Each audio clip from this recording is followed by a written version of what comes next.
Elle n'aurait jamais dû ouvrir ce tiroir, parce que ce qu'elle y a trouvé n'était pas juste un objet oublié. C'était un secret, un de ceux qui détruisent tout. Et pourtant, au début, rien ne laissait penser que sa relation allait basculer comme ça.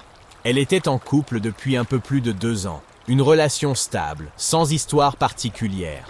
Pas parfaite, comme toutes les relations, mais suffisamment saine pour qu'elle se projette.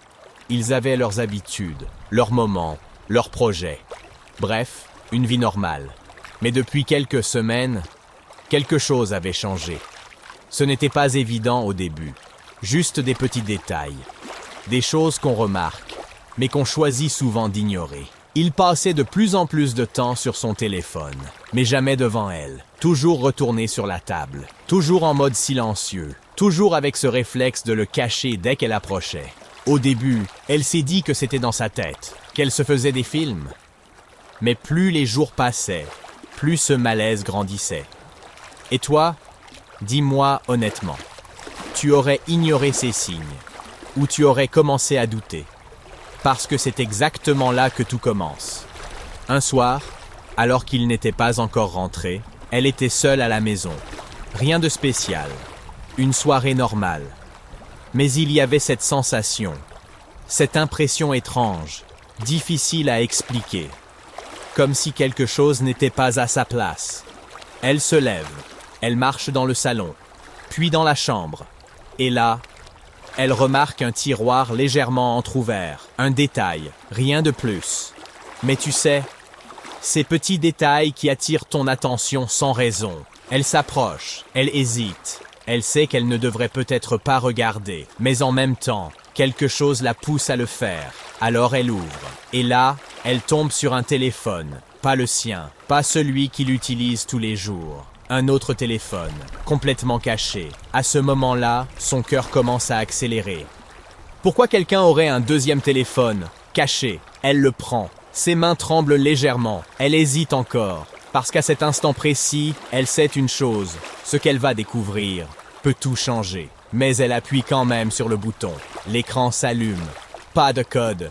Comme si il n'avait jamais imaginé qu'elle tomberait dessus. Au début, il n'y a presque rien. Pas d'application visible, pas de photo, rien d'anormal.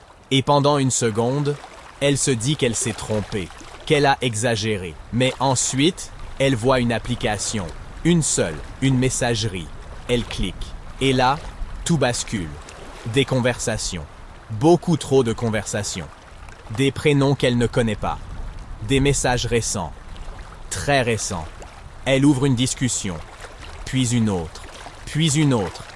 Et plus elle lit, plus son visage se fige. Ce ne sont pas des messages anodins. Ce sont des échanges intimes, des photos, des mots, des promesses. Plusieurs femmes. Pas une. Plusieurs. À ce moment-là, ce n'est plus un doute. Ce n'est plus une suspicion. C'est une réalité. Mais le pire n'était pas encore là. Elle remarque les dates. Elle remonte les conversations.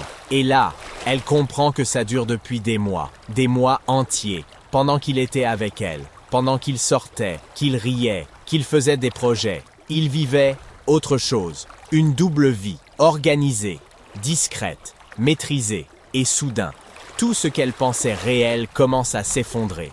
Chaque souvenir devient flou, chaque moment partagé devient suspect. Elle repose le téléphone, elle s'assoit, silencieuse, complètement perdue. Parce que là, ce n'est plus juste une trahison, c'est une remise en question totale. Est-ce qu'il a déjà été sincère? Est-ce que tout était faux? Le temps passe. Elle entend la porte s'ouvrir. Il rentre. Comme si de rien n'était. Normal. Calme.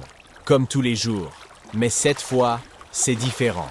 Elle le regarde, sans rien dire au début. Puis elle prend le téléphone et elle le pose devant lui. Silence. Un long silence. Il regarde l'objet, puis elle. Et dans ce moment précis, il sait. Il sait qu'elle a découvert. Et ce qui est encore plus troublant, c'est qu'il ne nie pas. Pas vraiment. Il ne panique pas. Il ne cherche pas d'excuses. Il dit juste « Je ne pensais pas que tu allais le trouver ». Comme si le problème n'était pas ce qu'il avait fait, mais le fait qu'elle l'ait découvert. À partir de là, Plus rien n'est pareil. Il n'y a pas de cri, pas de scène, juste une distance, un vide et une question qui reste. Qu'est-ce qu'on fait après ça? Elle n'a jamais vraiment expliqué ce qu'elle a décidé. Partir, rester, pardonner, personne ne sait. Mais une chose est sûre, ce téléphone caché n'a pas juste révélé un secret, il a détruit une réalité. Et toi maintenant, sois honnête. Est-ce que tu aurais fouillé ce tiroir? Ou est-ce que tu penses que certaines choses doivent rester cachées?